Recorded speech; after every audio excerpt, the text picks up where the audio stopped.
오늘은 창세기 17장 말씀인데요. 계속 아브라함의 삶을 우리가 보고 있습니다. 성경을 통해서 우리가 하나님을 더 알아가는 것 참 놀라운 축복입니다. 이 하나님이 그냥 하나님은 이런 분이구나 우리의 지식으로만 끝나는 게 아니라 그 하나님을 우리가 정말 알고 경험하는 우리 모든 분들 되시기를 주님의 이름으로 축복합니다.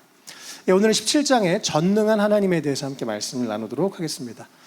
네, 성경을 보면 크게 두 가지 아주 중요한 주제들을 알게 됩니다. 하나님의 절대적인 주권이 있습니다. 하나님은 방금 제목처럼 전능하신 하나님, 모든 것을 할 수 있는 능력의 하나님이 되십니다.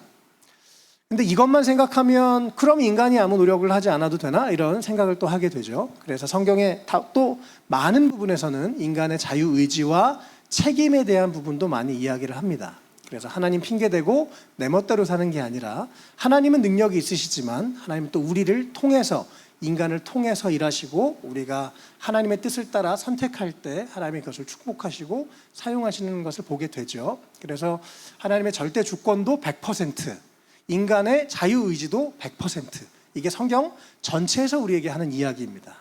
그래서 하나님 핑계대고 내가 노력하지 않는 것도 잘못된 것이고요. 또 하나님의 뜻을 찾지 않고 내 맘대로 하는 것도 문제가 있습니다. 이 두 가지의 좋은 균형을 갖는 우리 모든 웰컴 처치 성도님들 되시면 좋겠습니다.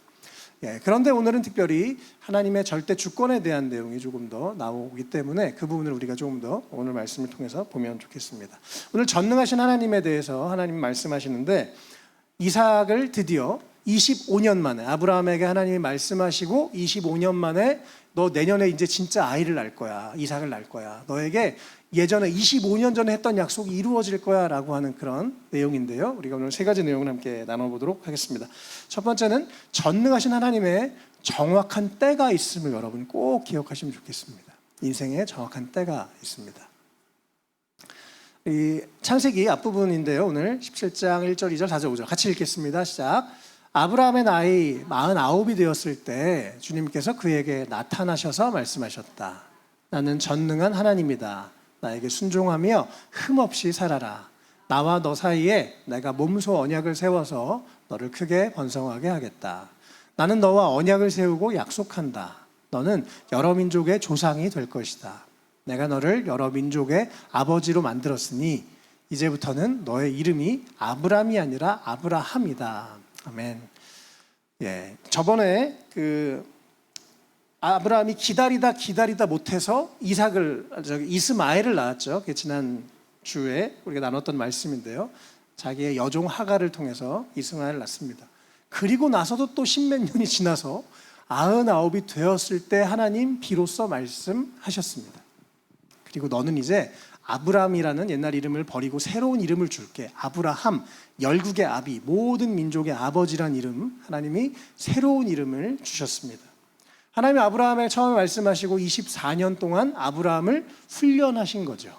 그리고 아브라함이 드디어 때가 되었을 때 정말 이건 사람이 할 수 없다고 하는 그때에 아브라함이 100세, 사레가 90세에 아이를 낳는 그런 말도 안 되는 기적이 일어나게 되었습니다.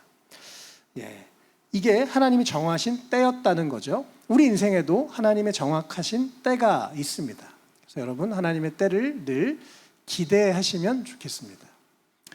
아브라함 입장에서는 진짜 답답했을 것 같아요. 그렇죠? 우리도 하나님이 좀 다 얘기해주고 내년엔 이럴 거고 내후년은 이럴 거고 미리 얘기해 주시면 얼마나 좋겠어요? 그런데 하나님이 얘기 안 해주시고 한참을 기다리다가 드디어 때가 되었을 때 말씀하십니다. 왜 다 얘기 안 해주시는지, 다 얘기해 주시면 우리가 여러 가지 간절하지도 않을 거고 또 이거 되기 전까지 막 살다가 갑자기 오늘 이렇게 무릎 꿇고 주님 저 내일부터 이렇게 하겠죠, 인간이. 어쨌든 하나님 자세하게 말씀하시지 않지만 중요한 것은 중요한 때, 정확한 때에 하나님이 말씀하신다는 사실입니다. 그리고 하나님의 정확한 때가 모든 것을 아시고 모든 것을 하실 수 있는 전능하신 하나님의 정확한 때가 있다는 것을 여러분 꼭 믿으시기를 축복합니다. 잘 될 날이 있을 겁니다. 할렐루야. 회복의 날이 있을 것입니다. 더 큰 은혜가 있을 것입니다. 그리고 아브라함을 그렇게 이제 새로운 이름으로 불러주셨습니다. 저는 저희가 중국에서 나와가지고 2016년 가을에 캐나다에 갔었습니다. 2016년에 캐나다에 가서 우리 데이빗을 만났어요. 그러니까 지금 그것도 벌써 이제 9년이 지났어요. 네. 그리고 이제 작년인가요? 올해인가 이제 목사님 가정이 한국에 들어오신다는 얘기를 듣고 데이빗이 와서 드럼 쳐주면 참 좋겠다. 그런 마음을 제가 사실 가졌었습니다. 근데 잘 안 됐어요, 상황이. 근데 때가 돼서 데이빗이 와서 드럼을 치는 모습을 보면서 너무 정말 인간의 이 계산으로 계산할 수 없는 9년 전에 데이빗이 그때 중학교인가 고등학생 때 데이빗을 잠깐 봤었는데 같은 교회에서 같이 예배하고 데이빗이 그때 이제 드럼 치고 있다는 얘기를 들었었는데 여기서 같이 예배를 드릴 줄은 정말 아무도 하나님의 때가 되니까 되는 거예요. 여러분 하나님의 때가 그렇게 빨리빨리 오면 참 좋은데 그러지는 않습니다. 그러나 감사한 건 하나님의 때가 반드시 있습니다. 하나님의 때를 잘 준비하시면 좋겠습니다. 얼마 전에 저희 사랑이 제 오늘 동의를 받고 얘기를 하기로 했는데요. 사랑이가 이제 1살 때 아내가 아이를 아기 낳고 할 수 있는 게 없잖아요. 갓난 아기 돌보면서 맨날 아기 이제 안고 아기 돌보고 그러면서 옆에서 아내가 그렇게 북한에 대한 기도를 많이 하나님이 시키셨습니다. 정말 왜 그렇게 하는지 모르겠는데 계속 북한 기도를 사랑이를 안고 했는데 지금 15년이 지났나요? 16년이 지났나요? 근데 이번에 사랑이가 북한의 인권에 대한 특별히 그 이산 가족들 서신을 이렇게 서로 나누는 걸 좀 하면 좋겠다고 청소년 대표로 국회에 가서 얼마 전에 발표를 했습니다. 그리고 그게 이제 감사하게 이렇게 뉴스에도 나오고 했었어요. 저희 입장에서는 그 15년, 16년이라는 시간 그 미래를 알았으면 그런 미래를 모르고 그냥 기도했었는데 그 모든 것을 보시는 하나님 앞에는 이게 너무 짧은 시간인 거죠. 그리고 시간이 지나서 저희는 그런 어떤 의도를 가진 게 아니라 그냥 아이를 먹이고 키우고 돌봤더니 시간이 지나서 자기가 하나님의 뜻을 따라서 이렇게 물론 앞으로 북한 일을 안 할 수도 있지만 어쨌든 지금 이 나이에 그렇게 하는 걸 보면서 저랑 저희 아내 입장에서 너무 신비했습니다. 와, 하나님이 정말 일하심이 너무 놀랍다. 그런 생각을 했습니다. 저 이번 주에 우리 은채를 위해서 기도하는데 하나님이 김연아 같은 멋진 사람으로 축복하시는 것이다 그런 마음을 받았습니다. 아멘. 될 줄 믿습니다. 네. 주님이 한 사람 한 사람을 향한 계획이 있으세요. 그리고 그때가 언제인지는 아무도 모릅니다. 그러나 그때를 위해서 우리가 준비하는 것이죠. 어쨌든 우리 인생에 또 제가 저번에 우리 처음 개척하면서 갑자기 생각이 안 납니다. 척 스미스 목사님 갈보리 채플 교회 그 영상을 보는데 얼마 전에 다시 한번 찾아봤어요. 처음에 그 교회에 대한 하나님의 이미지를 주셔서 이제 교회를 개척하면서 다시 이렇게 보고 얼마 전에 이렇게 좀 궁금한 게 있어서 챗GPT한테 물어봤습니다. 그랬더니 이 목사님이 18년 동안 일을 하셨다 그러더라고요. 교회를 개척하고. 네. 저는 처음에 잠깐 한두 달 일할 줄 알았는데 지금 계속 일을 하고 있는데 저분도 18년을 계속 일하면서 하나님의 때를 구하고 또 그때까지 열심히 하면서 목회하면서 이렇게 하셨구나. 그걸 보면서 우리는 보통 너무 어떤 때 하나님의 때를 너무 짧게만 생각하는데 하나님은 참 스케일이 우리랑 다르시구나 그런 생각을 다시 한번 해봤습니다. 어쨌든 우리 각자에게도 하나님의 때가 분명히 있습니다. 또 지금 나를 향한 하나님의 지금 이때에 나를 향한 하나님의 뜻이 무엇인지 우리가 잘 살피고 하나님의 뜻을 따라 잘 걸어가는 우리가 되면 좋겠고 정말 인간이 할 수 없다고 할 그때가 하나님의 때입니다. 아브라함이 그냥 쉽게 아이를 낳았다면 기적이라고 말할 수 없겠죠. 그런데 99세에 하나님이 찾아오셔서 이제 진짜 때가 됐어. 내년에 아이를 낳을 거야 라고 하시는 하나님의 말씀을 보면서 우리 삶에도 하나님의 때가 있음을 기억하시면 좋겠습니다. 네. 전도서 우리 작년에 같이 나눴었죠. 함께 읽겠습니다. 시작. 모든 일에는 다 때가 있다. 세상에서 일어나는 일마다 알맞은 때가 있다. 하나님은 모든 것이 제때에 알맞게 일어나도록 만드셨다. 더욱이 하나님은 사람들에게 과거와 미래를 생각하는 감각을 주셨다. 그러나 사람은 하나님이 하신 일을 처음부터 끝까지 다 깨닫지는 못하게 하셨다. 이제 나는 깨닫는다. 기쁘게 사는 것, 살면서 좋은 일을 하는 것, 사람에게 이보다 더 좋은 것이 무엇이랴? 사람이 먹을 수 있고 마실 수 있고 하는 일에 만족을 누릴 수 있다면 이것이야말로 하나님이 주신 은총이다. 아멘. 전도서에서도 다 때가 있다고 합니다.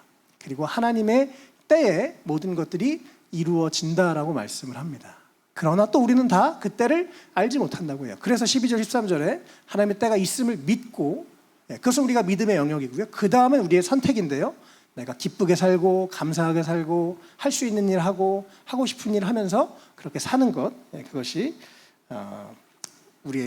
우리가 선택할 수 있는 삶인 것입니다. 여러분, 하나님의 나를 향한 하나님의 때, 우리 가정을 향한 하나님의 때가 있음을 믿으시고 감사함으로 하루하루 사시기를 축복합니다. 아멘. 네. 두 번째, 전능하신 하나님의 정확한 계획이 또 있음을 우리가 오늘 말씀을 통해서 알게 됩니다. 하나님은 정확한 계획이 있으세요. 때가 있고 그 계획이 있습니다. 우린 다 알 수 없지만 하나님은 분명히 가지고 계십니다. 15절, 16절, 우리의 15절부터 쭉 21절까지 하나님이 이번에는 사라에 대해서 하시는 말씀인데요. 15절부터 21절 쭉 읽겠습니다. 시작. 하나님이 아브라함에게 또 말씀하셨다. 너의 아내 사레를 이제 사레라고 하지 말고 사라라고 하여라. 내가 그에게 복을 주어 너에게 아들을 낳아주게 하겠다. 내가 너의 아내에게 복을 주어서 여러 민족의 어머니가 되게 하고 백성들을 다스리는 왕들이 그에게서 나오게 하겠다. 아브라함은 얼굴을 땅에 대고 엎드려 웃으면서 혼잣말을 하였다. 나이 100살 된 남자가 아들을 낳는다고? 또 90살이나 되는 사라가 아이를 낳을 수 있을까? 아브라함은 하나님께 아뢰었다. 이스마엘이나 하나님께서 주시는 복을 받으면서 살기를 바랍니다. 하나님이 말씀하셨다. 아니다. 너의 아내 사라가 너에게 아들을 낳아줄 것이다. 아이를 낳거든 이름을 이삭이라고 하여라. 내가 그와 언약을 세울 것이니 그 언약은 그의 뒤에 오는 자손에게도 영원한 언약이 될 것이다. 내가 너의 말을 들었으니 내가 반드시 이스마엘에게 복을 주어 그가 자식을 많이 낳게 하고 그 자손이 크게 불어나게 할 것이다. 그에게서 12명의 영도자가 나오게 하고 그가 큰 나라를 이루게 하겠다. 그러나 나는 내년 이맘때에 사라가 너에게 낳아줄 아들 이삭과 언약을 세우겠다. 아멘. 하나님께서 아까 99세에 나타나셔서 말씀을 하시면서 그 전에 이제 몇 번 약속을 하셨거든요. 하나님이 어떤 걸 우리 가운데 말씀하실 때 아주 세밀하게 얘기를 잘 안 하십니다. 그러나 말씀하신 것은 반드시 이루십니다. 창세기에서 하나님이 아브라함에게도 여러 번 약속을 하셨는데 처음에는 내가 너를 통해 큰 민족을 이루고 많은 아주 모래알처럼 너희 자손이 많겠다, 별처럼 많겠다, 이런 약속들을 하셨어요. 그런데 왜 지난주에 하가를 통해서 아이를 낳냐면 사라를 통해서 자녀를 낳는다는 말씀을 안 하셨어요. 이해되시죠? 그런데 오늘 17장 뒷부분에 하나님이 사라를 콕 집어서 얘기하십니다. 그리고 이제는 아브라함, 너도 이제 12개 아비, 모든 민족의 아버지가 될 거고, 또 사라도 12개 어미, 모든 민족의 어머니가 될 거다라고 사라에 대해서 약속을 하세요. 그러면서 바로 그 사라가 이 나이가 많아서 이미 아이를 도저히 낳을 수 없는, 물리적으로 낳을 수 없는 이 딸이 아이를 낳게 될 거다라고 하나님이 그렇게 약속하시는 것입니다. 하나님이 아브라함을 향한, 사라를 향한, 이삭을 향한, 그 이후에 이스라엘 민족을 향한 계획이 다 있으셨던 거예요. 우리가 그것을 잘 알지 못하기 때문에 실수하기도 하고 잘못 기다리기도 합니다. 이 말씀을 미루어 봤을 때 우리에게도 하나님이, 우리를 향한 하나님의 계획이 있습니다. 그럼 믿으시죠? 네, 믿으시기를 축복합니다. 네, 우리가 사라라면 나를 통해서 낳을 자녀가 있을 겁니다. 형석 형제가 음악을 하는데 형석 형제를 통해 나올 노래가 있을 거예요. 앞으로 출산할 아이가 있을 거예요. 네, 하나님이 나에게 예비하신 배우자가 있을 것이고 하나님이 나에게 예비하신 자녀가 있을 것이고, 네.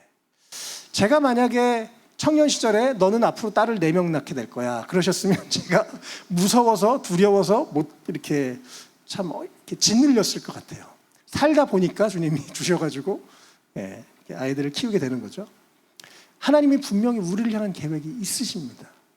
그 하나님이 나를 향한, 우리 가정을 향한, 나의 일을 향한 계획이 있으십니다. 그것을 믿으시기를 축복합니다. 사라에 대한 계획을 하나님이 그렇게 말씀해 주십니다. 아브라함 너무 황당해가지고 말도 안 돼요, 하나님. 그래서 저 지금 이미 크고 있는 10대 된 이제 이스마엘이나 복 주면서 잘 되길 바랍니다. 아브라함이 그렇게 얘기하죠. 정말 이해가 되는 상황이지 않습니까? 이게 뭐 믿음이 없는 게 아니라 실제로 막 자기는 90이고 아내는 80이고 99세고 89세고 말도 안 되는 상황인데 그러나 하나님이 하시면 되는 줄 믿습니다. 그래서 여러분 이렇게 믿음으로 고백하시면 좋아요. 하나님이 하시면 되는 줄 믿습니다. 네, 그렇게 믿음으로 고백하시면 좋겠습니다. 그래서 아브라함도 기대하지 못하고 있는데 하나님이 아니 바로 너의 아내 19절에 사라가 너에게 아들을 낳아줄 거야. 그리고 아들의 이름까지 하나님이 알고 계십니다. 네. 제가 몇 번 이런 적이 있는데요. 사역을 하면서 아이를 낳지 못하는 가정을 위해서 기도할 때 그 아이가 뱃속에 있는 게 보였어요. 2번. 그리고 그 아이들이 세상에 나오는 걸 봤습니다. 하나님은 진짜 주님이 맘먹으시면 하십니다. 네. 이번 주에 우리 분 집에 잠깐 놀러 갔는데 결혼을 오랫동안 꿈꾸다가 결혼이 안 되다가 갑자기 순식간에 결혼해서 1년 반에 결혼해서 아기를 낳아가지고 이번에 A를 제가 이렇게 아이를 보고 왔는데 와 정말 하나님이 하시면 안 될 게 없습니다. 할렐루야. 1년만 해도 결혼하고 애 낳고 축축축 되더라고요. 주님은 정말 못할 것이 없으신 전능하신 하나님이십니다. 성경은 그렇게 말씀하고 있죠. 우리가 그 하나님을 믿느냐 믿지 않느냐는 우리의 선택입니다. 우리가 할 수 있는 것, 우리 힘으로 할 수 있는 것이 아니라 우리가 할 수 없는 것, 사라가 아이를 낳는 것, 그런 것 같은 일들을 우리 삶에도 하나님은 하기를 원하십니다. 그런 계획을 가지고 계십니다. 그래서 하나님이 진짜 살아계신 분이라는 것을 나타내기를 원하십니다. 하나님은 정말 전능하신 분이라는 것을 나타내기를 원하십니다. 이 못할 것 없는 전능하신 하나님께서 아들 예수 그리스도를 죽게 하셨습니다. 우리를 살리기 위해서. 가장 놀라운 일이에요. 전능하신 하나님께서. 그러나 그분은 감사하게도 사랑도 많으셔서 자기 아들을 대신 죽게 하시면서 우리를 살리시는 그런 능력의 하나님이십니다. 그러나 그분이 마음먹으면 못할 것이 없으십니다.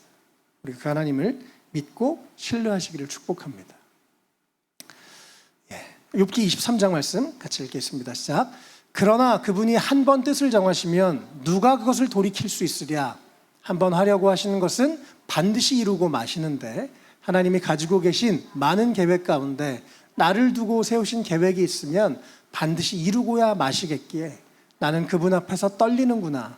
이런 것을 생각할 때마다 그분이 두렵구나. 아멘. 제가 참 힘든 시간을 여러 번 겪을 때마다 붙잡고 살았던 말씀입니다. 14절 말씀. 하나님이 가지고 계신 많은 계획 가운데 나를 두고 세우신 계획이 있으면 반드시 이루어질 것이다. 옛날 개역개정에서는 하나님이 작정하신 일을 이룰 것이다 라고 되어 있어요. 하나님 우리를 향한 작정하신 일들을 이룰 것입니다. 여러분 믿으시기를 바랍니다. 그래서 이 말씀을 붙잡고 힘든 것 있으십니까? 견디시길 바랍니다. 하나님이 반드시 우리를 통해 가지고 계신 계획들을 이루어 가실 줄 축복합니다. 아멘. 예. 하나님이 우리를 향한 계획이 있으십니다. 네. 할렐루야. 네. 우리 인생이 아직 끝난 게 아닙니다. 하나님이 무슨 일을 하실지 아무도 모릅니다. 네. 마지막 세 번째요. 그래서 전능하신 하나님, 우리를 향한 때가 있고 계획이 있으신 그 하나님을 신뢰하면서 우리가 말씀대로 살아가는 것이 결국 우리가 오늘 해야 될 삶인 것입니다. 1절 말씀 같이 읽겠습니다. 1절만요. 시작. 아브라함의 나이 99이 되었을 때 주님께서 그에게 나타나셔서 말씀하셨다. 나는 전능한 하나님이다. 나에게 순종하며 흠없이 살아라. 아멘. 하나님이 아까 99세 된 아브라함, 아이를 낳을 수 없는 아브라함에게 콕 집어서 너의 아내 사라를 통해서 아이를 낳을 거고 나는 전능한 하나님이고 네가 해야 될 것은 나한테 순종하면서 흠없이 살아라 라고 말씀하신 겁니다. 내가 그런 계획이 있고 능력이 있는데 그러나 너가 해야 될 것은 네가 나의 뜻을 따라서 순종하면서 가능한 흠없이 가능한 올바른 삶을 살아가라고 하나님 말씀하시는 것입니다. 그러면서 하나님의 때를 기다리는 거죠. 하나님의 계획을 신뢰하고 내가 오늘 하루 말씀을 따라 또 가능한 흠없이 죄짓지 않고 남에게 피해 주지 않고 하나님이 기뻐하시는 대로 성실하게 삶을 살아가는 것, 이것이 결국 우리를 향한 하나님의 뜻입니다. 그렇게 미래를 기도하고 또 준비하다 보면 하나님의 때에 우리를 향한 하나님의 뜻이 이루어질 것입니다. 아멘. 네. 그리고 마지막에 이제 하나님의 말씀을 다 하시고 22절에 올라가셨죠. 23절 읽겠습니다. 시작. 바로 그날에 아브라함은 자기 아들 이스마엘과 집에서 태어난 모든 종과 돈을 주고 사온 모든 종, 곧 자기 집안의 모든 남자와 함께 하나님이 말씀하신 대로 포피를 베어서 할례를 받았다. 아멘. 우리가 오늘 중간에 읽진 않았지만 하나님이 할례 예식, 이렇게 내가 너희와 언약을 할 테니 이제 이스라엘 백성들은 할례를 행해라라고 그렇게 말씀을 하셨죠. 그래서 바로 그날에 아브라함이 하나님을 만나고 나서 하나님의 말씀을 듣고 나서 23절에 바로 그날에 아브라함이 순종합니다. 그래서 하나님 말씀하신 대로 자, 다 남자 다 모여. 그래가지고 다 이제 할례를 베풀고 하나님의 이 언약의 백성이라는 것을 그 말씀을 바로 순종하는 모습을 보게 됩니다. 우리가 하나님의 뜻과 하나님의 때, 하나님의 계획을 붙잡고 사는 것, 그것이 없는 것과 있는 것은 너무 다르죠. 또 하나님, 나를 향한 하나님의 뜻은 무엇입니까? 나를 향한 하나님의 계획은 무엇입니까? 라고 우리가 기도하고 묻고 또 하나님의 약속을 받을 필요가 있습니다. 그리고 나서는 이제 그것을 기다리면서 이렇게 하루하루 순종하며 사는 것, 그것이 우리를 향한 하나님의 뜻인 줄 믿습니다. 아브라함은 그렇게 순종했고 우리도 그렇게 순종하면 좋겠습니다. 자, 계속하는 말씀들인데요. 구원은 은혜로 받습니다. 그러나 축복은 순종을 통해서 받게 됩니다. 여러분, 하나님의 뜻에 순종해 보십시오. 혹시 우리가 이미 알고 있는 말씀, 또 하나님의 나에게 예배 가운데 기도 중에 주시는 말씀들 순종해 보십시오. 하나님의 놀라운 축복을 우리 가운데 주시는 줄 믿습니다. 이것은 내가 하는 만큼 또 더 얻게 됩니다. 그래서 더 많은 축복을 누리시는 한 분 한 분 되시면 좋겠습니다. 자, 이번 주 중에 우리 계속 말씀 이렇게 나눔하잖아요. 이번 주 중에 카톡방에 제가 썼는데 선을 행함과 나눠주기를 잊지 마라. 이 말씀, 하나님이 기뻐하신 제사다. 이 말씀을 제가 이제 이번 주 중에 어느 날 말씀을 읽고 그걸 카톡방에다 올렸습니다. 그래서 내가 오늘 뭘 나눠줄까? 이러고 이제 가는데 제가 그날따라 너무너무 부대찌개가 먹고 싶은 거예요. 점심에도 부대찌개가 가게가 막 지나가는데 먹고 싶은데 이제 못 먹고 갔어요. 저녁 때가 됐는데 너무 배는 고프고 부대찌개 집이 딱 어디 수원에 어디 내렸는데 딱 부대찌개 간판이 아주 크게 막 눈에 들어오는 거예요. 그래서 이렇게 약간 홀리듯이 갔습니다. 부대찌개 집에. 그래서 이제 앉아서 밥을 먹으려고 딱 들어가는데 날이 요즘 너무 덥잖아요. 막 휴가철이고 진짜 손님이 없는데 딱 갔는데 가게는 막 이제 새로 인테리어해서 깨끗하고 막 그런데 딱 들어갔는데 손님이 아무도 없는 거예요. 그리고 이제 한 은혜보다 조금 어린 아이, 딸 아이 하나랑 엄마 아빠랑 셋이 가게에서 참 정말 좀 애매한 상황으로 손님을 기다리면서 되게 우울한 얼굴로 있는 거예요. 너무 이렇게 약간 이렇게 들어가기 좀 어려울 정도의 이 아주 어두운 분위기였습니다. 근데 제가 너무 먹고 싶기도 했고 딱 들어가는데 이거 주님이 보내셨다 이런 생각이 들어서 들어가서 이제 1인분 시켜서 먹었습니다. 옆에 계속 그 아이가 이제 엄마 아빠 기다리고 얘는 되게 심심해하고 집에도 못 가고 이런 분위기 되게 안타깝더라고요. 주님 또 오늘 나눠주기를 잊지 말라고 하셨는데 말씀을 읽고 지금 어떻게 순종할까 이러고 있었는데 이런 상황에 저를 보내셨네요. 그래서 이제 주님 어떻게 할까요? 잠깐 기도를 하고 이제 마지막에 나오면서 이제 결제를 하면서 이제 그 사장님한테 저는 딸이 4명 있어요. 그러면서 딸 몇 살이에요? 딸 전 4명 있어요. 그러면서 이제 5,000원을 애기 아이스크림 사주세요. 그러고 이제 주고 나왔습니다. 근데 저는 너무 그게 기쁘더라고요. 하나님이 시키신 작은 감동 그것에 순종했더니 저는 막 그날 너무너무 날아갈 것처럼 기뻤습니다. 또 우리 아이들 그동안 챙겨줬던 많은 분들이 생각도 나고 또 이렇게 나눌 수 있어서 감사하다 그런 생각을 했었습니다. 우리가 하나님의 뜻, 계획 그것은 아주 원대하고 큰 것입니다. 하나님 지금도 살아계시고 우리 가운데 놀라운 일들 모든 일을 하실 수 있는 전능의 하나님이십니다. 그러나 우리는 오늘 작은 일상을 살고 있어요. 작은 일상에서 하나님이 주신 말씀에 순종하면서 살아가는 것 그것이 하나님이 우리를 향해 가지고 계신 뜻인 줄 믿습니다. 오늘 17장에 특별히 아까 17장 1절에서 하나님이 나는 전능한 하나님이다 이렇게 말씀하셨거든요. 하나님은 전능한 하나님이십니다. 하나님이 직접 나는 전능한 하나님이라고 말씀하시면서 바로 이 말도 안 되는 상황, 아이를 낳게 되는 일들을 하나님이 말씀해 주시죠. 그 하나님이 오늘도 우리와 함께 하십니다. 전능하신 하나님이 우리를 통해서 놀라운 일들을 전 하실 것이라고 믿습니다. 또 우리 한 분 한 분을 향한 하나님의 계획들, 또 하나님의 때가 있는 것을 기억하시고 오늘도 우리가 전능하신 하나님 앞에서 마음을 다해서 기도하시고 또 마음을 다해서 순종하시고 또 인내하시고, 그러면서 우리 한 분 한 분 하나님의 놀라운 계획들, 우리를 향한 하나님의 계획들이 멋지게 아름답게 이루어질지를 믿습니다. 우리 함께 오늘은 찬양하면서 좀 기도하면 좋겠는데요.